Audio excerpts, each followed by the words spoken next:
So the critics said that the characters in Dawn of Justice, Batman v Superman, they weren't well developed.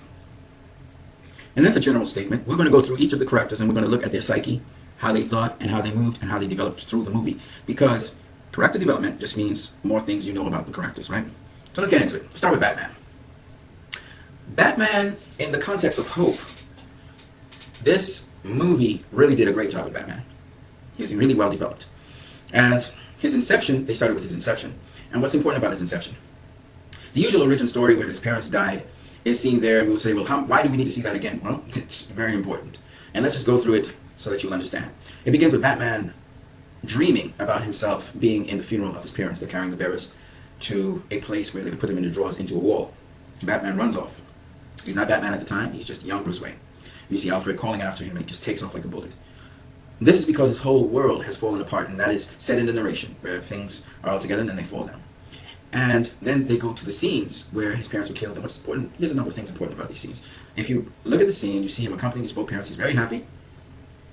A robber comes to hold him up, and then the father tries to protect the family, he gets shot. The mother tries to protect little Bruce, and she gets shot.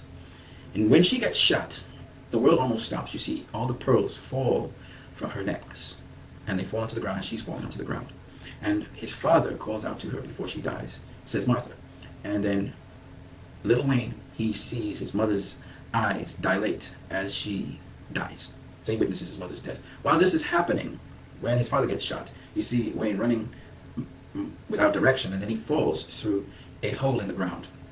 It seems like he's falling down a shaft into a well or a cave or something.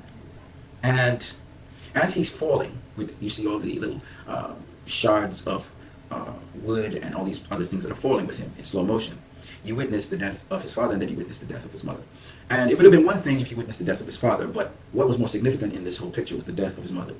And when his mother died, as her eyes were dilating, you see this young Wayne hit the bottom of whatever this chasm is.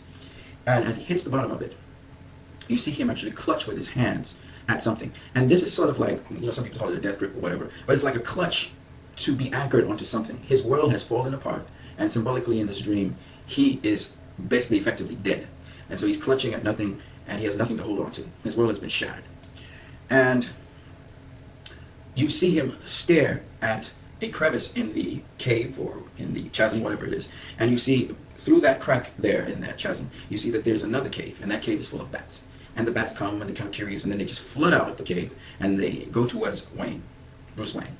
And they surround him. It's almost as if they're embracing him, and then he starts to float upwards towards the light in the chasm, and he's heading upwards out of the well in the dream. It's as if the bats have just given him back life, and he's able to rise up out of the chasm. So everything is metaphorical in this dream. The chasm, of course, is his depression. He's fallen into deep depression, and he's fallen into deep hopelessness as his world is shattered. And through the symbol of the bat, Bruce Wayne is able to rise out of that, and he finds an answer, at least a temporary answer, to his problem. And another interesting thing that I should mention is that he was leaving the cinema having watched the movie Zorro. And if you know anything about Zorro, Zorro is a vigilante, a criminal, a person who executes justice outside of the confines of the law. And Bruce Wayne, therefore, he embraces this notion of being a bat, but a bat like Zorro. That is, a Zorro through the eyes of a bat. So just as how bats hunt in the night, Bruce Wayne would be hunting criminals in the night. Just as how Zorro would exact justice, Bruce Wayne would exact justice where the law falls short. Where bats use sonar to detect their prey, just so Batman sniffs out criminals to detect his prey. And so Batman embraced the ideology of the bat, which is something that's kind of fearful, and he used that to execute justice. Even though he's actually a vigilante and a criminal, he's looking to balance the scales that way. It's a sort of paradox. Now, we see that this is how Batman is birthed, and it's very important to tie in his mother's death to his death, and then this incarnation of himself as a result of his mother's death. And the incarnation of himself is the answer to the problem. And the answer to the problem is, how do we stop this from happening again to myself and to others? And his answer was to execute justice and to work as a creature of the night, to have the cover of the night to execute this kind of justice so I'm not caught and etc. Just like Zorro, except I'm doing it now under the guise of bats, because bats work through the night. They don't work through the day, they work through the evening. So based on this now, we look at Batman. This is his inception. And you hear Batman comment on the fact that the bats led him to the light, but it was a beautiful lie. And what he means by this is further explained in the next set of scenes, where the character is coming on the scene as Bruce Wayne, but he's in a sense of urgency, and you can see that if anybody knows, Bruce Wayne really lives in Gotham, which is the city to Metropolis. This guy's coming all the way from Gotham in a helicopter, jumps into a van. He's still talking to the guy in the building, telling him to get out the building, because now we have the Metropolis scene, the end of Man of Steel 1, and we see that there's mayhem in the city.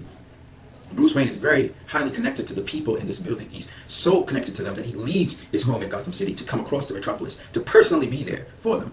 And you can hear him giving instructions for the head of the building to just tell everybody to get out of the building. So the guy's, who seems to be constantly on the phone with Wayne, he's getting people out of the building. And Bruce Wayne is trying to get to the site as soon as he can. Personally, he wants to be there.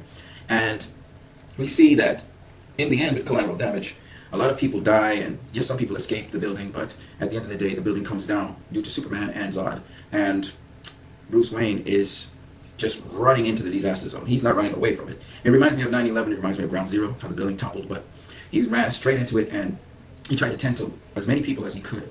And this disaster so affected Bruce Wayne that so many people of his died, and some people were maimed, and people's families were broken apart, that this had a traumatic effect on him. You could see him look up into the sky, and you could see that he had changed from the person we were looking at urgently coming to the site.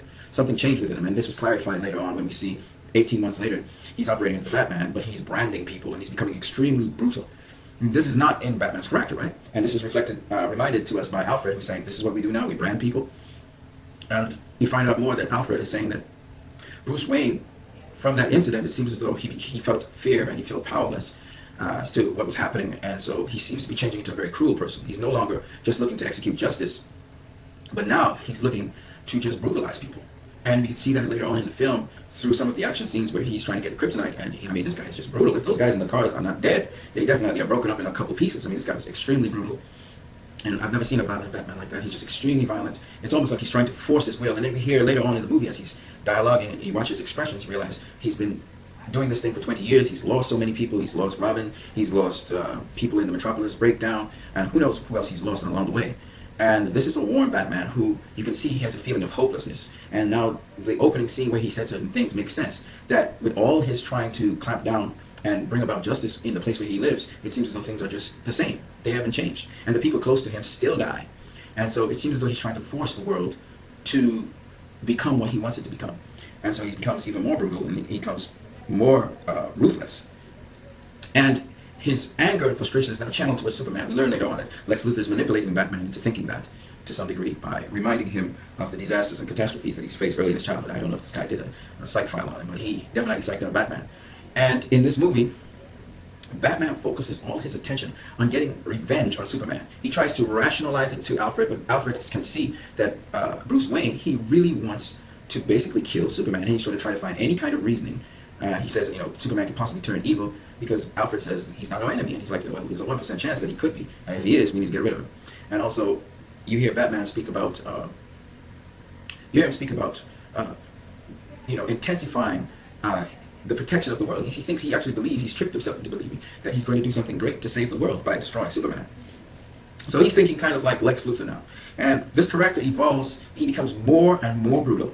He becomes more and more ruthless. And you can see in his dream when this bat jumps out of the grave and basically tries to consume him, he's becoming more of a beast than he is a man. And the values of justice are secondary to just punishing and brutalizing people. It seems like he's taking out his anger and rage and frustration since the incident in Metropolis, which kind of broke the straw on the camel's back. It seems like he's taking out all this rage and frustration and anger on criminals, and he doesn't care. It's almost like he does not care what he does to them anymore. He doesn't care if they die, he doesn't care if they live, he just wants to punish. And so it's not strange to see him eventually clash with Superman, and he's saying, do you bleed? You will. And then he comes in the final fight scene, and while Superman wants to talk with him, this character has reached a point where he's willing to commit murder and to sort of believe in his mind that he's doing the right thing, which he's basically Lex Luthor in a batsuit at that point in time. And his morality has disappeared. He is ready to kill. And the fight ensues, and he finally gets the upper hand, and you hear him starting to do his narration about, how Superman was nurtured by his parents, but his parents were seized from him, and therefore he rationalizes in his mind he needs to seize and control and force the world to be what he wants it to be. So as he's about to kill Superman, and we really believe that Bruce Wayne, aka Batman, is going to kill Superman. This Batman has evolved before our eyes such that we believe, we do not pass it by him, that he's going to kill Superman. And as he raises the spirit to kill Superman, Superman says something so powerful that Batman asks him, what did you say? He says, Lex has Martha, save Martha. And by saying that, he jars Bruce Wayne, because the whole reason Bruce Wayne became Batman was because of his mother, whose name was Martha, who died in front of his face. And he literally died at that point in time. And it was the bats that saved him and gave him this incarnation of the Batman so that that incident would never happen again. And here's Superman saying the very words, appealing to something that haunts him every day and every night. So Batman was completely thrown for that. And this was another transition point where if Superman didn't say that, he was probably going to get killed. But in this case, Superman cares about others so much that he was like, if I got to die, at least don't let my mother die. So as a result of that, Batman again, he snapped to, and eventually when that gives Superman and also Lois Lane enough time to explain to him what is going on, and he realizes what he was about to do, and he throws the spear away. But what's interesting is when Batman saves Superman's mother, though he's still extremely brutal, but I don't know how many people he's actually killing this time, because he actually kills people in this movie. But he's extremely brutal, but he saves, Superman's mother. There seems to be a change in Batman, because now we're hearing Batman speaking, even though he's using his intelligence to tackle Doomsday and so on, and Superman dies, you hear Batman speaking in the funeral, and you hear him speaking about hope. I've never heard of a hopeful Batman. All the Batman movies on the screen have never had a hopeful Batman. This is the first time we hear Batman, and you actually believe him, say that, mankind, though we cheat and steal and lie, we actually can be better, and we need to be better to make it. And this was the first time when he's talking to a skeptical Wonder Woman about dealing with human beings and being able to come together and defend them and protect them. That's the first time you hear Batman ever in the history of any Batman movie on the screen ever be so hopeful. Of course, there was the Adam West Batman, which was much more campy, and he was more hopeful and tried to teach values. But in this case, this particular iteration of Batman, I'm talking about in terms of movies, this dark Batman, this is the first time I've ever heard him say something like that. He literally embraced what Superman was all about, and that transformation of the character of Batman. We saw the evolution of Batman. He was going darker, and then he suddenly saw the light, and something shocked him, and his whole core of who he was able to be reestablished, and he got back the hope that he lost in Metropolis, and the illusion that he was under before, when he became Batman to the point of Metropolis, that illusion, it now became a reality where he actually embraced the fact that, yes, we can help each other become better, and seeing Superman give his life for that cause, he was definitely dedicated to it, realizing Superman was a good person. So, that's the character arc of this character, Batman. Very disturbed person, continuously faced with trauma throughout his life. A tremendous event sort of tripped him over the edge, and then with the aid of someone who was studying and evaluating him, Lex Luthor, a mastermind of sorts, this Batman tripped over the edge, and he kept on getting more and more darker as Lex Luthor aided him in that process. And eventually, he was on the edge of committing murder, straight up, that he was planning to murder.